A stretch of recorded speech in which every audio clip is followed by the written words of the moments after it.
தமிழ் சினிமாவை வானேற்றிய இயக்குனர் இமயம்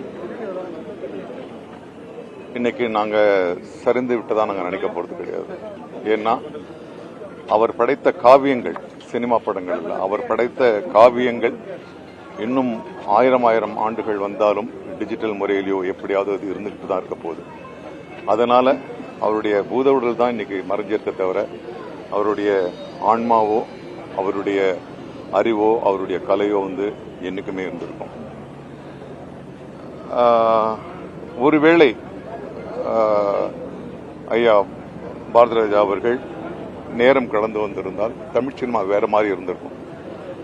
ஏன்னா தமிழ் சினிமா இரு பெரும் துருவங்களான எம்ஜிஆர் சாரையும் சிவாஜி சாரையும் இழந்து தத்தளிச்சுட்டு இருக்கும்போது என்ன மாதிரி சினிமான்னும் போது ஒரு புது விதமான சினிமா, ஒரு புது இலக்கணம், புது சினிமா மொழி, புதிய நடிகர்கள், புதிய அணுகுமுறை, புது புது கதைகள், நாம் பார்த்து பழகிய மனிதர்களை திரைக்கு கொண்டு வந்து மிகப்பெரிய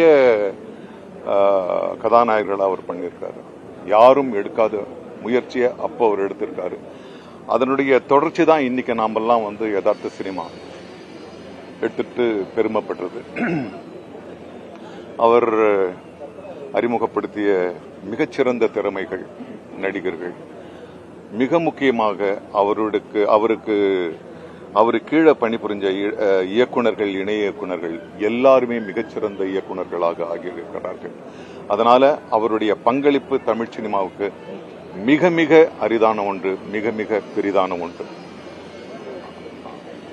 அதனால தென்னிந்திய நடிகர் சங்கம் சார்பாக அல்ல, ஒட்டுமொத்த தமிழ் சமூகம் சார்பாக, ஏனென்னா அவர் மூச்சுக்கு மூச்சு அவர் என் இனிய தமிழ் மக்களேன்னு சொன்னதுனால எங்களுடைய கோரிக்கையாக மட்டுமல்ல, ஒட்டுமொத்த தமிழ் சமூகத்தின் சார்பாக அவருக்கு மிகச்சிறந்த விருதான, இந்திய அரசின் மிகச்சிறந்த விருதான பாரத ரத்னா அதை அவருக்கு கொடுத்து கௌரவிக்கணும்னு நாங்கள் மனதார வேண்டிக்கிறோம்.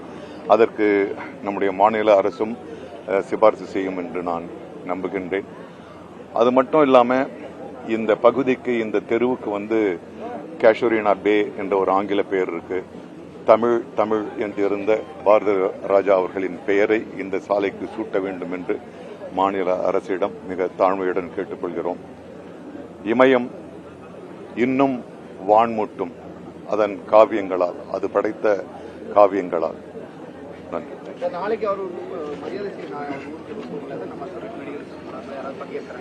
அதை உட்காந்து பேச போறோம்.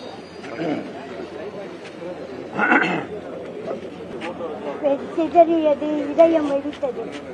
என் இனிய தமிழ் மக்களே, பாருங்க, அவருடைய வாழ்க்கையில 5 பஞ்சபூதங்களையும் சேர்த்து வச்சிருக்காரு.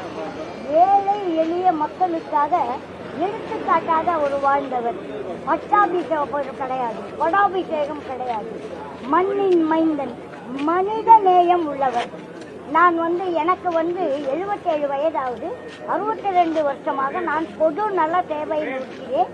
என் பெயர் ரமணி. நான் அண்ணா நகர்ல சார். நான் காலையில் வரைக்கும் எனக்கு தெரியாது. மாலை மலர் பார்த்ததும் உண்மையிலே நான் ஒரு நாளைக்கு 10 தடவையாவது டீ குடிப்பேன்.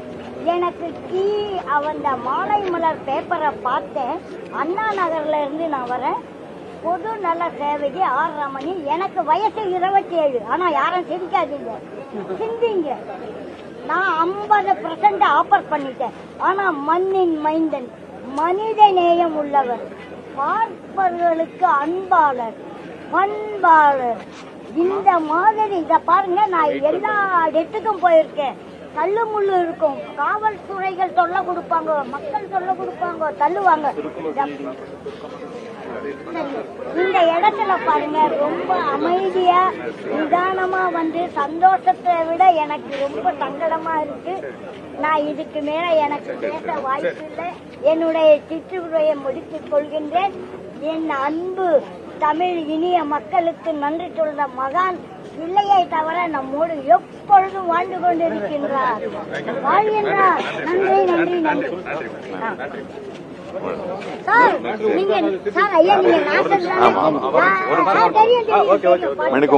உணர்ச்சி பெருக்கில் முக்கியமான ஒரு நன்றியை சொல்ல மறந்துவிட்டேன்.